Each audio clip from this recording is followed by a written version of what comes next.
spiritual negara bisa dianggap melanggar hukum alam yang ketika memaksa rakyat lewat pajak, pembukaan rekening seperti itu, penyitaan emas atau tanah pribadi. Nah, itu seperti apa yang tanggapannya? TKW kita yang bekerja di Hong Kong sampai nangis muring-muring. Karena apa? Gajinya itu disimpan untuk nanti kalau pulang ke Indonesia dibekukan pejabat di negeri ini. Tapi yang tidak bisa menyalahkan, itulah kondisi objektif ya. Jadi memang bagaimanapun uang adalah alat komunikasi pergaulan ekonomi ya. Dengan uang itu perekonomian menjadi ringan antar orang, antar desa, antar tempat dan sebagainya. Tapi kalau uang itu sudah sedemikian rupa lalu dibekukan, kan mandek juga. Satu, yang kedua, mau tidak mau masalah adalah ngerampas haknya orang. Itu melanggar.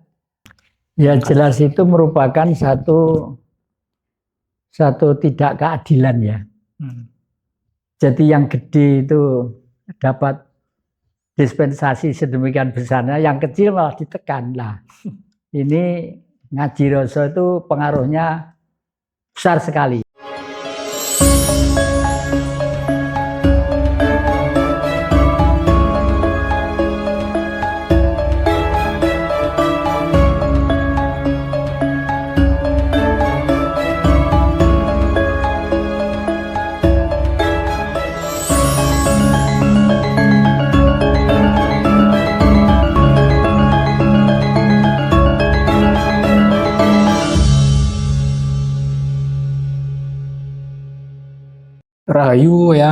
Rayu, terima kasih. Wah, tidak terduga. Adik-adik dari Ngaji Roso, kok kebetulan ini mendadak sekali. Mas Indranya nggak ikut ya? Nggak ikut, Mas Indra lagi sibuk. Semakin banyak ya. Syukurlah. Nah, kebetulan ini sahabat-sahabat keluarga Puri Agung Jatikusumo, baik dari Jember, dari Trenggalek, dari Kediri, dari Tulungagung, dari Blitar, dan dari Surabaya. Ini yang beberapa hari yang lalu Anda selalu bertanya, kapan Mbah Ngaji Roso, kapan? Sekarang adik-adik mulai datang. Nah, adik-adik sebenarnya apa yang perlu kita hari ini kita udal-udal ini? Nah, oke, tema hari ini yang tentang perspektif spiritual jiwa, uang, dan negara.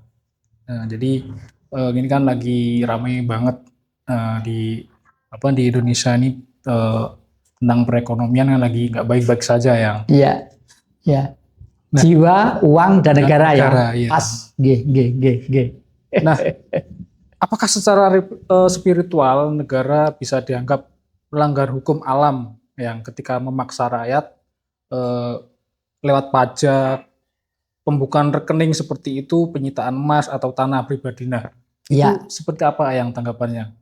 Kemarin itu Eyang itu membuka satu situs di grup grup WA ya. Iya.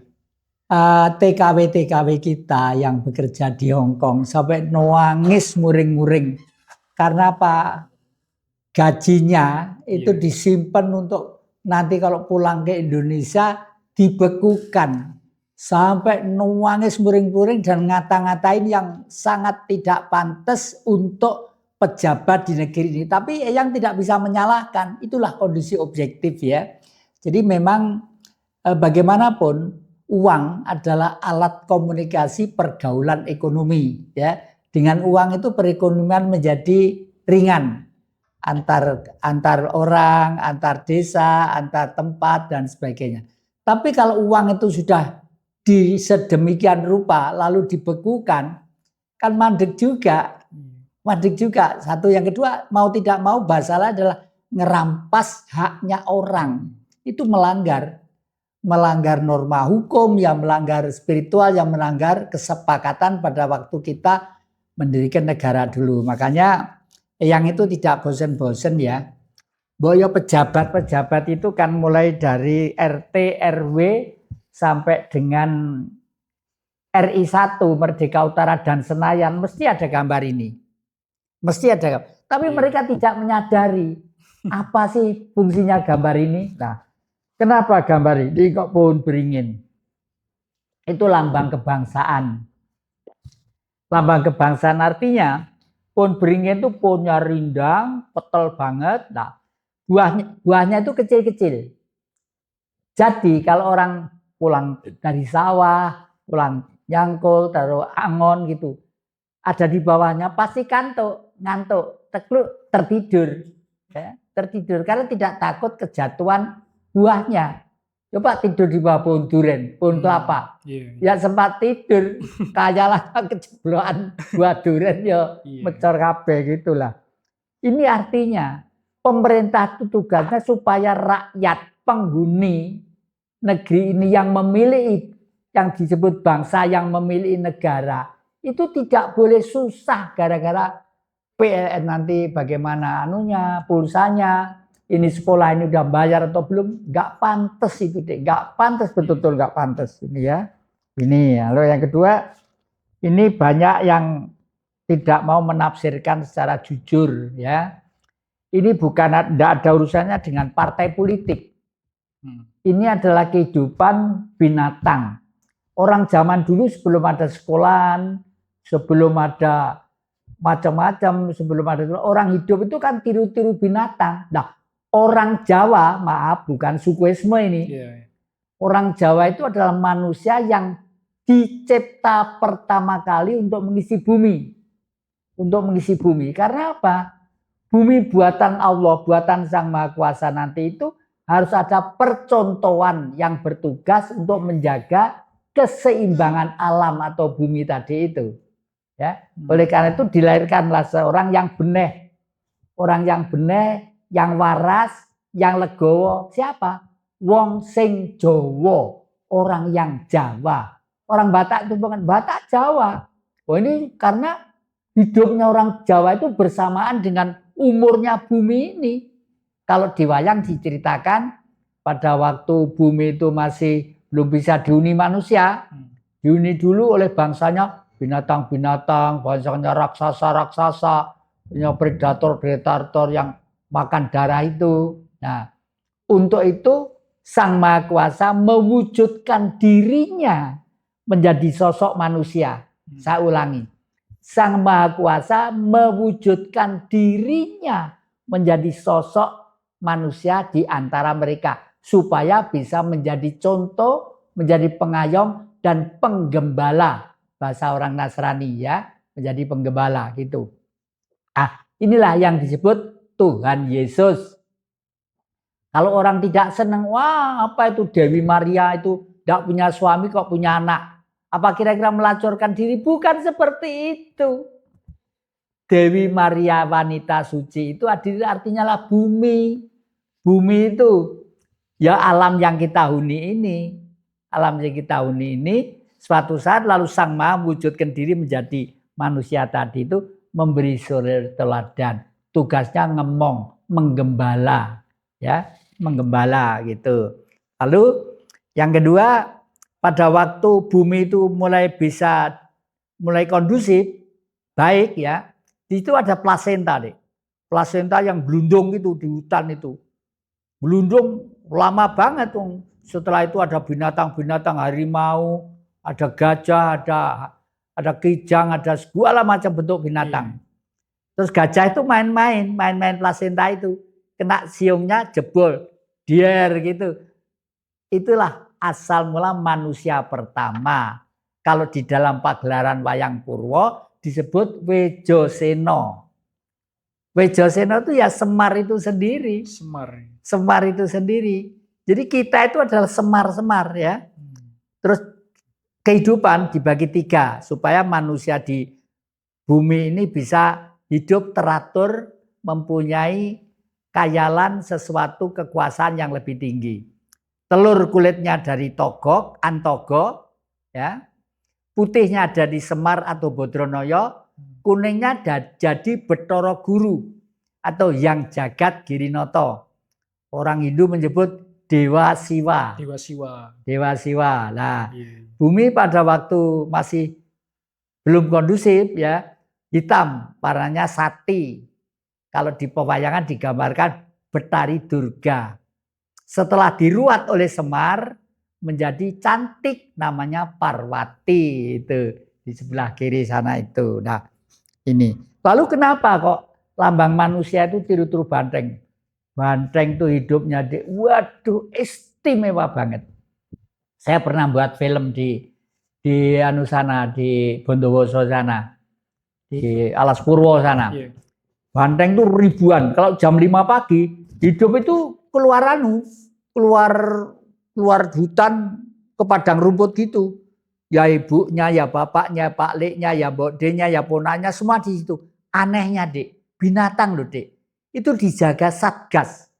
Kalau sekarang ya Satgas yang dempal-dempal pakai doreng-doreng, atau misalnya kalau anu ya FKPPI lah ya misalnya itu ya. Itu banteng yang dijaga itu banteng ya? Banteng di dalam ini dijaga. Ya? Depan satu, kiri satu, kanan satu, belakang satu. Anehnya, waktu menjaga tidak ikut makan. Gini aja.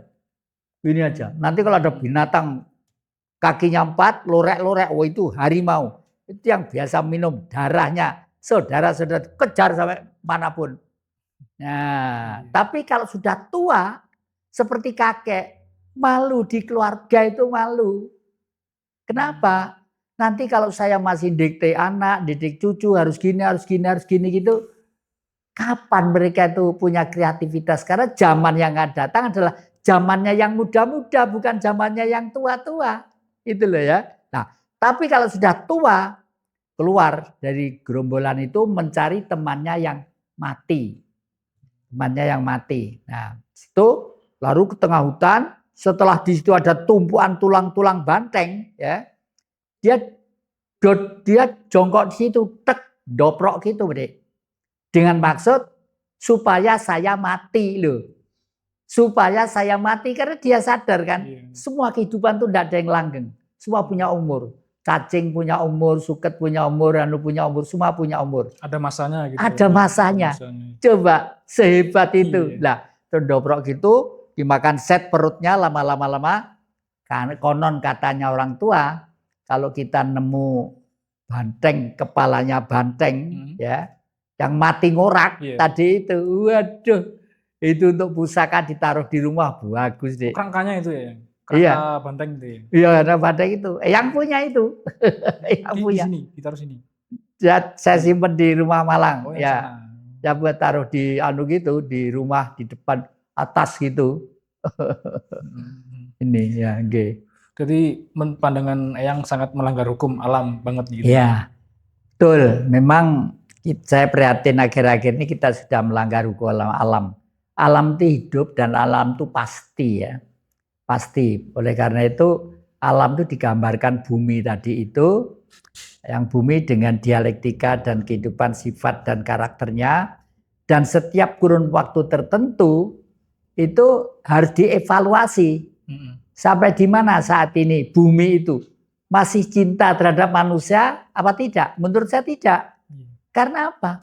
Karena aroganisme dari nafsu manusia yang pengen kaya raya mengeksploiter bumi. Lah ini ugal-ugalan. Dalam politik disebut kaum kapitalis. Nah, kaum kapitalis menciptakan diri supaya bebas.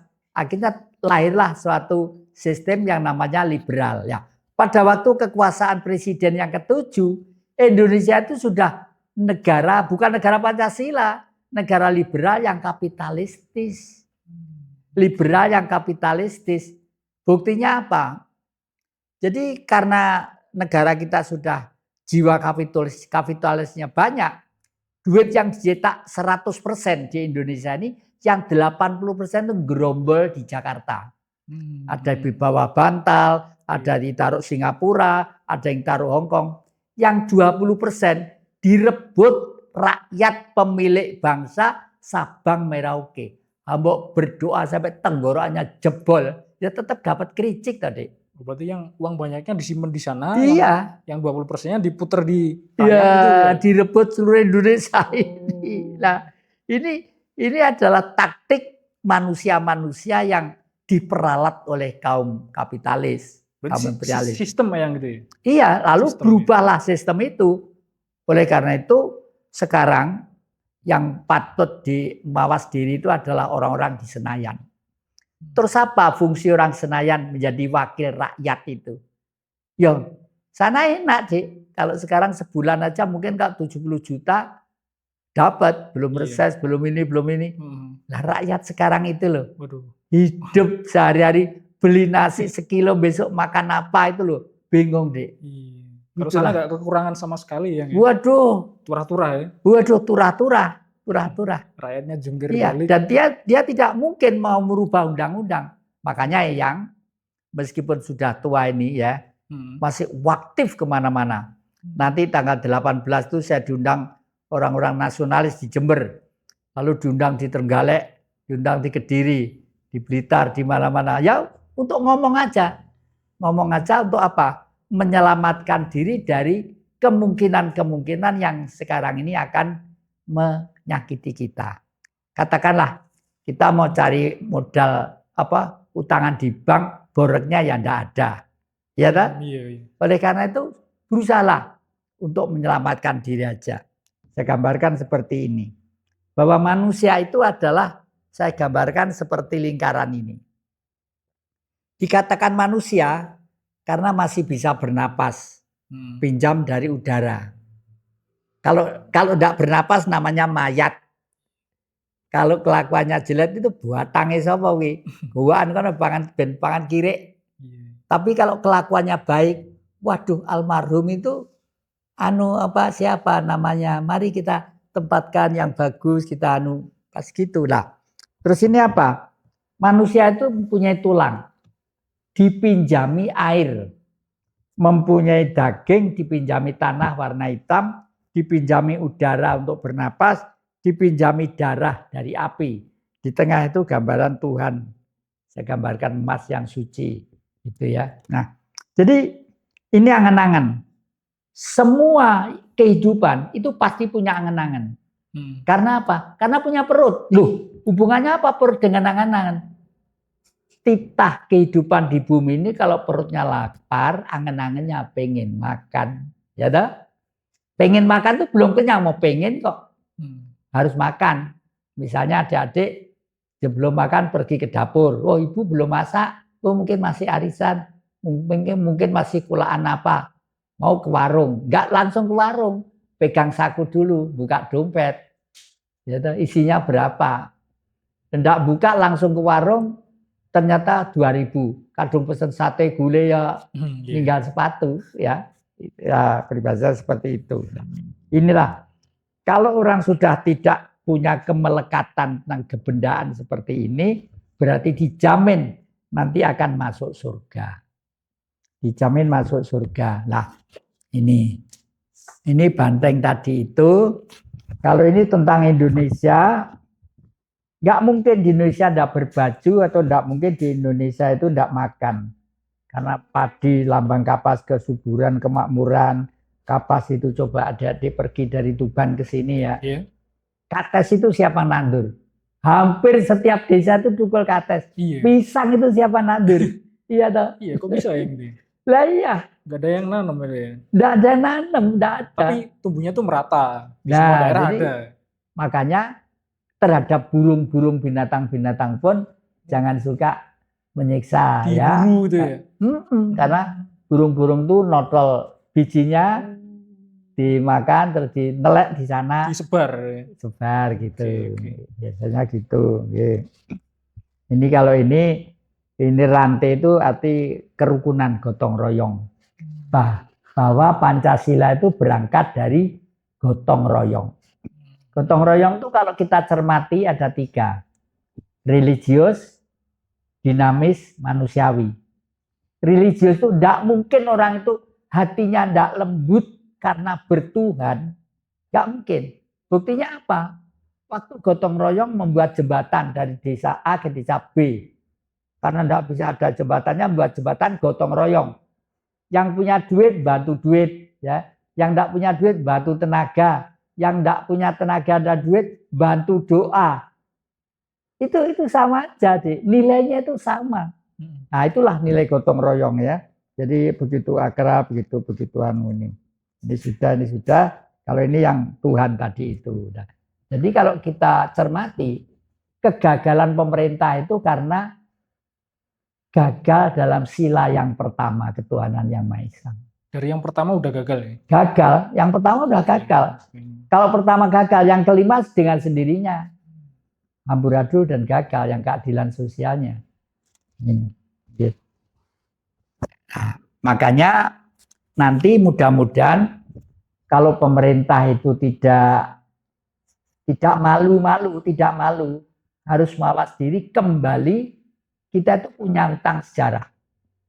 Utang sejarah terhadap para raja-raja yang mempunyai wilayah Sabang Merauke ini, utang sejarah kemerdekaan 17 Agustus 45 dan utang sejarah tahun 65. Para raja-raja itu apa? Meninggalkan bumi di mana-mana. Ya, keraton ini punya bumi di sana, keraton bumi di sana dan terus itu harus, meskipun tidak, raja-raja tidak akan minta kembali. Tapi jangan menganggap enteng raja-raja. Makanya kakek ini berusaha untuk menghimpun kembali raja-raja bisa bersatu. Bila perlu nanti membuat sikap politik. Kalau tidak ada halang merintang, nanti saya kumpulkan di Istana Gebang Blitar. Di sana membuat pernyataan. Mengingat Republik Indonesia sudah nyimpang jauh dari cita-cita kemerdekaan. Oleh karena itu para raja-raja untuk sepakat berjalan menampung aspirasi adat, budaya, kesenian, dan kearifan lokal untuk menjaga kedamaian ketentraman rakyat. Rencana seperti itu. Nah, ini ya. Nah, Pancasila yang benar itu hanya 5K. 5K. Yang asli itu ini yang asli. Ketuhanan yang Maha Esa, kebangsaan, kemanusiaan, kerakyatan, keadilan sosial. Terus ini tahun 74, zaman kekuasaan Orde Baru, atas usul Amerika supaya dirubah. Kebangsaan itu zaman nomor 2 itu kemanusiaan. Kenapa? Orang sekolah, orang bekerja, orang gini itu kan tujuannya untuk manusia. Kelihatannya benar. Tapi Amerika nggak sadar ya. Kalau kita diciptakan itu menurut firman Sang Maha Kuasa, firman Allah, bunyinya begini, hai manusia, engkau kuciptakan berlainan untuk saling kenal. Kuciptakan berlainan untuk saling kenal. Artinya beda-beda supaya kenal. Kalau satu aja duduk bareng, rukun apa? Semut. Semut itu guyup rukun deh. Lebih rukun, lebih guyup semut dari manusia. Ada nasi satu di meja, enggak dimakan. Digotong rame-rame, dibawa ke istananya, dipersembahkan kepada raja. Artinya dipersembahkan kepada yang mengkoordinir negara ini gitu. Coba ibadah. Tapi semut sekompak itu kalah dengan gajah. Kakinya gajah gede. Semut 1000 dipijak gajah. Plak gitu. Mesti mati 1000. Tapi Sang Maha Kuasa begitu hebat dan dahsyat hukumnya. Gajah telinganya dibuat gini terus ya, tek tek. Ngipasi jangan sampai ada semut dekat gitu loh. Iya. Masuk ke telinga ya. Iya, telinganya itu. Nah, gajah sifatnya seperti banteng tadi itu. Mati juga mencari temannya yang mati ngorak di tengah hutan gitu. Muksar punya itu. Nah, ini makanya kebangsaan itu nomor 2, kemanusiaan, kerakyatan, keadilan sosial. Nah, ini untuk orang Jawa, praktek politik seperti ini sudah digambarkan seperti pada waktu hidup 1500 tahun sebelum Masehi. Hidupnya orang Pendowo itu, Dek. Waktu itu, waktu benua Atlantik itu masih ada, ya. Atlantik itu di antara pantai timur Cina sampai pantai barat Amerika. Di tengah itu ada benua namanya benua Atlantik. Pada waktu itu daratan itu amblas, dasar laut ke permukaan. Namanya ambles mumbule bumi. Ya. Kalau diwayang diceritakan sebagai goro-goro. Goro-goro tanggap warso sira juga kayak bumi kocak. Gunung ngoyak mayik ya. Terus pada waktu itu sudah ada seorang Brahmana yang mendapat wahyu firman dari Sang Maha Kuasa. Namanya itu Romo Simo Singoro Wonokerto. Ger, gitu kalau misalnya sekarang itu yang ger. Karena akan ada bencana besar itu, saudara-saudaramu diajak ngungsi, diajak menyelamatkan diri gitu. Mama sekarang tuh pergi ke plaza atau ke pasar. Tidak ada yang percaya. Apa nggak ada geledek, nggak ada ini kok. Apa namanya? Katanya juga percaya orang itu stres sekali gitu. Karena itu sudah kehendak Sang Maha Kuasa, ikut 9 orang naik ke Gunung Arjuna lewat Purwosari dekatnya Pegadian itu. Di sana ada penjelasan semar-semar sampai perpat kepanasan. Itu sampai ke perpat kepanasan. Nah, terus Pendawa itu apa islinya? Satu Puntadewa. Puntadewa. Punta itu wujud real, dewa itu gaib. Ya.